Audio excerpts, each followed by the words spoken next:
Om Jnanatimirandhasya Jnananjana Shalaka Chakshurunmilitam Yena Tasmai Shri Gurave Namaha. Today we are reading from Srimad Bhagavad-gita as it is. Translation and commentary by His Divine Grace A.C. Bhaktivedanta Swami Prabhupada. Chapter 12, Text 8. The subject matter of Chapter 12 is Bhakti Yoga. And actually the subject matter of the whole Bhagavad-gita is Bhakti Yoga. But in other parts of the Gita, Lord Krishna describes other facets of knowledge or other facets of our existential position in this material world. Who are the demigods? What are the three modes of material nature? How this material world is full of suffering? What are the different factors of action? There are many essential points which Lord Krishna covers in Bhagavad-gita, but the whole purpose of the Bhagavad-gita is through Arjuna to inform all of us conditioned souls of our real welfare, how we can fulfill our lives in the best possible manner, how we can come to our constitutional position of loving devotional service to Krishna, the Supreme Personality of Godhead. That is called Bhakti Yoga, and that is specifically being delineated in this 12th chapter.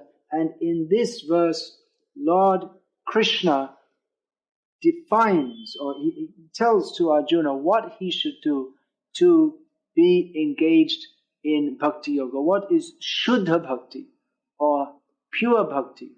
That means free from any trace of any other desire. Shuddha Bhakti, Uttama Bhakti. That means the topmost level of Bhakti. Lord Krishna explains in this verse 8 of chapter 12. He says to Arjuna, his very dear friend, Mayeva mana adhatsva, Mayi buddhing niveshaya, nivasishyasi, Mayeva ata urdvam nasamshayaha. Just fix your mind upon me, Krishna says. Fix your mind upon me, the Supreme Personality of Godhead, and engage all your intelligence in me. Thus you will live with me always without a doubt. This is pure bhakti, that the mind should always be fixed on Krishna. Earlier in the Bhagavad-gita, Lord Krishna spoke about the yoga process of fixing the mind, making it very steady. Arjuna protested, Chanchalang hi manah Krishna, pramati balavadudham, tasyaham nigraham manye vayur eva suduskaram. He told to Krishna that, Krishna, you're telling me to control the mind, but to me it seems that the mind is like the wind blowing here and there. It's more difficult to control even than the wind. Chanchalam. The mind is always flickering. Now here Krishna is saying, to fix the mind on me. How is that possible? Because Krishna is the real object of attraction. Krishna means the all-attractive person. Krishna is all-attractive by his all strength, all wealth, all fame, all beauty, all knowledge, all renunciation. Krishna has all the qualities to attract everyone in full eternally. So Krishna means all attractive. And if we fix our minds on Krishna, we will be fully satisfied. People practice yoga to try to control the mind, and they may succeed for some time, but not for a very long time, because the mind is always seeking some satisfaction, and we can only be fully satisfied in Krishna, because that is our constitutional position. We are all part and parcel of Krishna. So says Arjuna is being told by Krishna, just fix your mind in me. Of course, if our mind is fixed in Krishna, it's not just a matter of thinking of Krishna, but then we think, oh, how can I please Krishna? Just like Krishna has already told, Patram pushpam palang toyam yome bhaktya prayachati tadaham bhakti upahritam ashnami prayatam. Krishna tells Arjuna, you offer me leaf, flower, fruit, or water with bhakti, with pure love, I shall certainly accept it. Devotee becomes very enlivened. Oh, Krishna, he will accept if I offer him with love, the leaf, flower, fruit, or water. The devotee worships Krishna. The devotee is not attracted to becoming a very so-called great person of this material world. The devotee is not attracted to the sense enjoyment which is available even in the species of the hogs and the dogs. They're also having sense enjoyment. But a devotee, his taste is exquisite. His taste is most sophisticated, not snobbish, but natural, at heart's attraction to Krishna. So here, in summary, Krishna is explaining that your mind should be fixed on me, and then naturally, if the mind is fixed in Krishna, we simply want to serve Krishna. Arjuna's mother, Kunti Devi, by which Arjuna is famous as Kaunteya, she prayed very beautifully to Krishna. You must read this Bhagavad-gita as it is. And when you've read Bhagavad-gita as it is, please read Srimad Bhagavatam. Because in Srimad Bhagavatam, whatever is given in summary in Srimad Bhagavad-gita is given in great detail. What is Bhakti? Who is Bhagavan? So in Srimad Bhagavatam, we find one very beautiful verse from Srimati Kunti Devi. Again, explaining what is Bhakti by explaining her own heart's desire to serve Krishna. She says to Krishna, Twai mainanya vishaya matir madhu pate sakrit ratim udvahata dadha gange vogum udanvati. She says that, my dear Krishna, Madhupati, she addresses Krishna as Madhupati. It means Krishna is coming in the Madhu dynasty, the Lord of the Madhu dynasty. Madhupati also means, Madhu means sweetness, so Krishna is the Lord of all sweetness. Sri Vallabhacharya has composed beautiful prayers explaining how everything about Krishna is Madhuram, very sweet. Madhupati. Unfortunately, there's no time to discuss so many things here. You please read these books. You'll be benefited so much. So Kunti Devi addresses Krishna as Madhupati, Madhuradipati. So she says to him that may my attraction for you flow towards you constantly, just like the Ganga.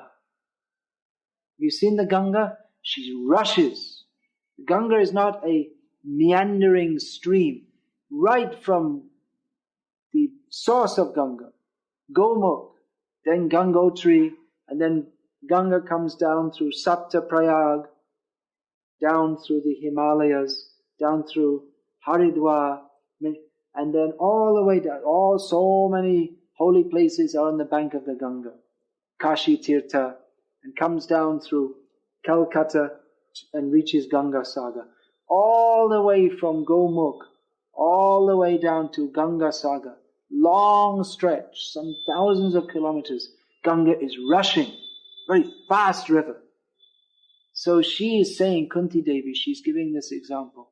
May my bhakti be like that. May my attraction rush towards you without being diverted to any other topic.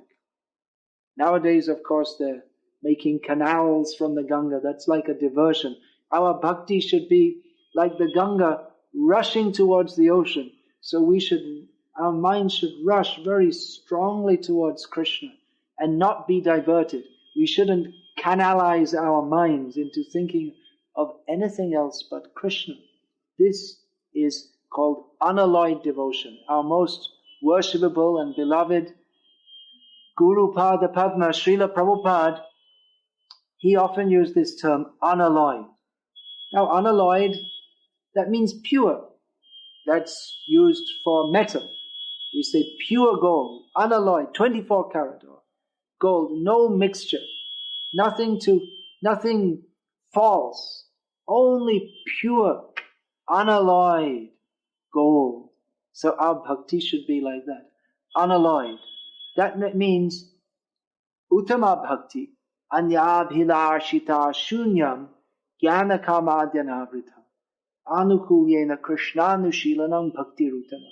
Srila Rupa Goswami Prabhupada, the father of devotional service in the line of Chaitanya Mahaprabhu, has defined, taking this description from Bhagavad-gita and a summary of all the many descriptions of what is pure bhakti, given in many different scriptures by many great devotees.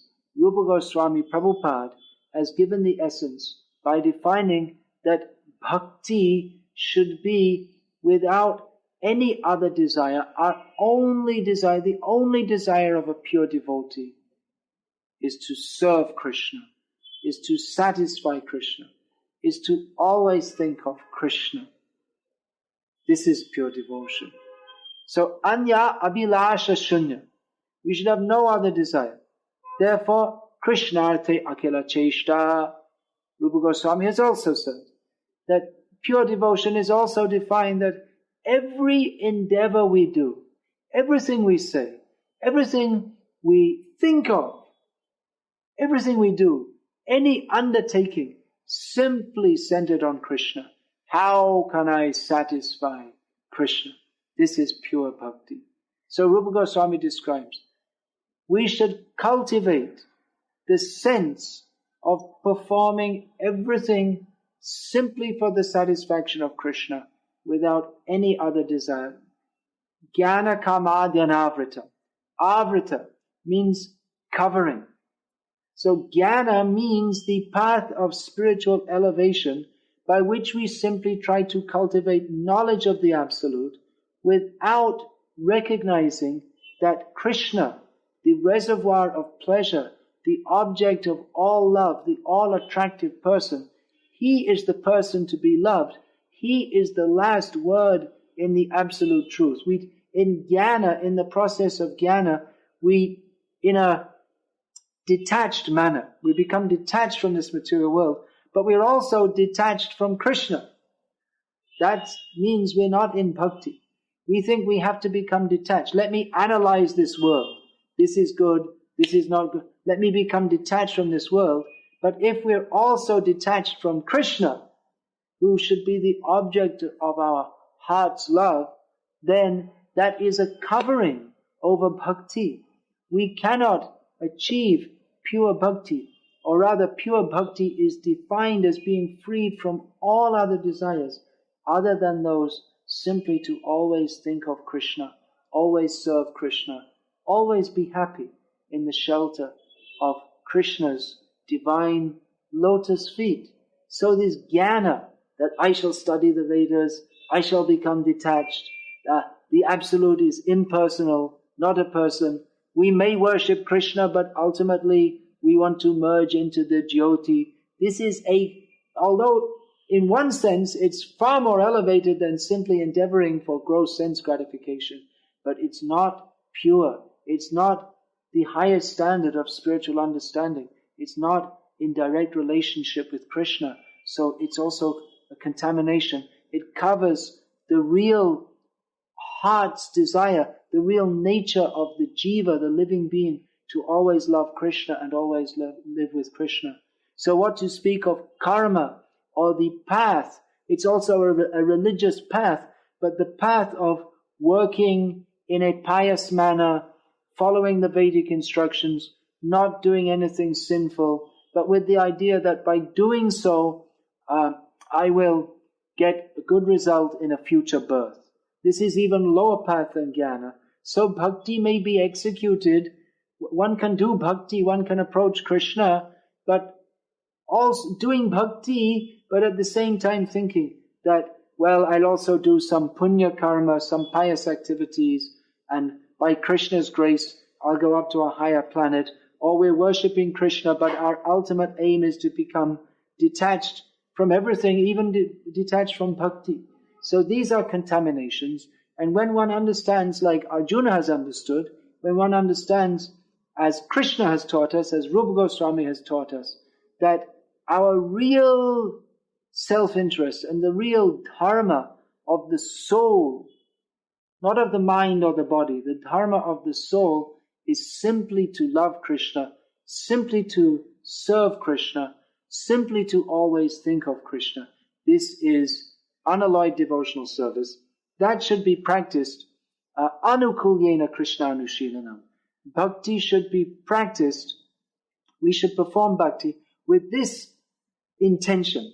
We may, as Krishna will describe in the upcoming verses in this chapter, that we may not immediately, due to this covering of karma and jnana, desires for gross material enjoyment and desires for subtle liberation, because of these long standing, deeply rooted desires in our hearts, if we're not able to come to pure bhakti immediately, at least we should cultivate this sense that I am the servant of Krishna, I simply have to serve him. But doing everything that is favorable for the development of our bhakti. Krishna says, you fix your mind upon me. And then we may think, well, there were many great asuras, rakshasas, demons. They also thought of Krishna. It's described in Srimad Bhagavatam that Kans Maharaj, the famous demon, he was always thinking of Krishna, because it had been predicted that the 8th born son of Devaki would kill Kamsa. And he realized that Krishna, that person is destined to kill me. So he always thought of Krishna, but not favorably. He was in enmity thinking of Krishna. He was making plans how to kill Krishna. Of course, it's not possible to kill Krishna, but he was thinking like that. So that is not bhakti. Those who think of Krishna, but with envy, that cannot be called bhakti. Bhakti means to cultivate our natural, loving feelings for Krishna. So how to do that? That is explained in brief in Bhagavad-gita and in great detail by Srila Rupa Goswami Prabhupada in his Bhakti Rasamrita Sindhu. And how we are to personally apply that in our lives, for that we shall have to take the guidance of a bona fide spiritual master who is following in the footsteps of Arjuna and Rupa Goswami Prabhupada. But the principle here is being enunciated. Pure devotional service. Here, in this verse, Krishna is not describing the background or the reason why. He does that in other verses. But in this verse, he simply describes the principle of always thinking of Krishna, being his unalloyed devotee. So one who actually engages in this devotional service, he lives in a direct relationship with Krishna. For him, for one who's actually experiencing Krishna consciousness, he no longer needs the philosophical explanation. That doesn't mean he's non-aphilosophical. Arjuna, he's a great devotee, but he's also interested in understanding the philosophy of Krishna consciousness.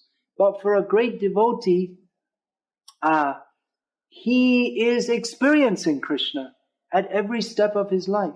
When he chants the name of Krishna, Krishna is dancing on his tongue. When he offers food to Krishna with love, he directly experiences and appreciates how Krishna is taking this, and I am taking Krishna prasadam. So a devotee, he lives in a relationship with Krishna. And for those who are not devotees, they cannot understand this, because some things, they are to be understood by appreciation, by direct experience. We can discuss these things, and that should give us some impetus to take to Krishna Bhakti. By studying Bhagavad-gita, we should get the impetus. Yes, I also want to be like Arjuna.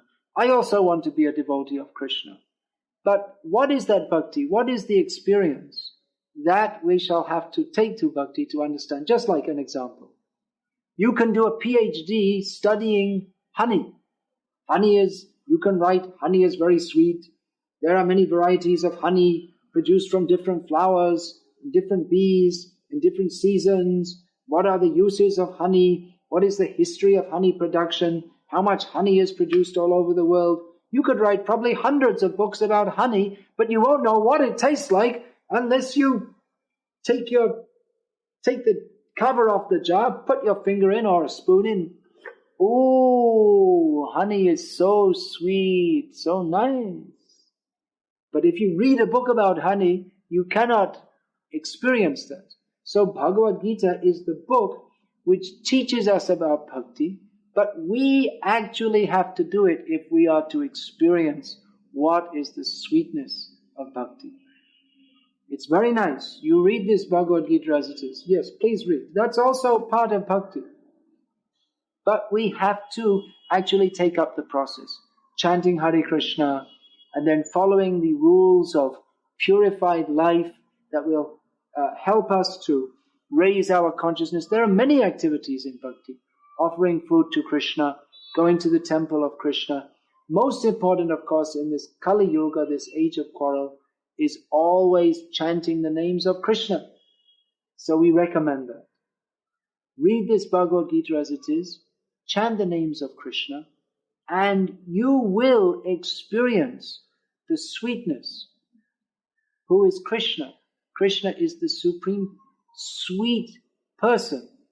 And he is inviting us through this Bhagavad-gita to take to his pure devotional service. And we will experience a sweetness that is sweeter than any honey. We will experience a sweetness that is sweeter than any material relationship. It is simply unimaginable to those who have not experienced. Just like those who have never tasted honey. Those who have lived all their lives only taking some rough, thrown out rice and maybe a little salt, they do not know what is the sweetness of nice honey. So those who have not taken to Krishna Bhakti, they cannot understand what is the sweetness. But those who have taken to Krishna Bhakti, they always relish the sweet taste of living in a relationship with Krishna, especially by chanting these very sweet names of Krishna. Please chant with me. Hare Krishna, Krishna Krishna, Hare Hare, Hare Rama, Rama Rama, Hare Hare. The ancient wisdom that you have just heard is contained in the publications of the Bhakti-Vedanta Book Trust.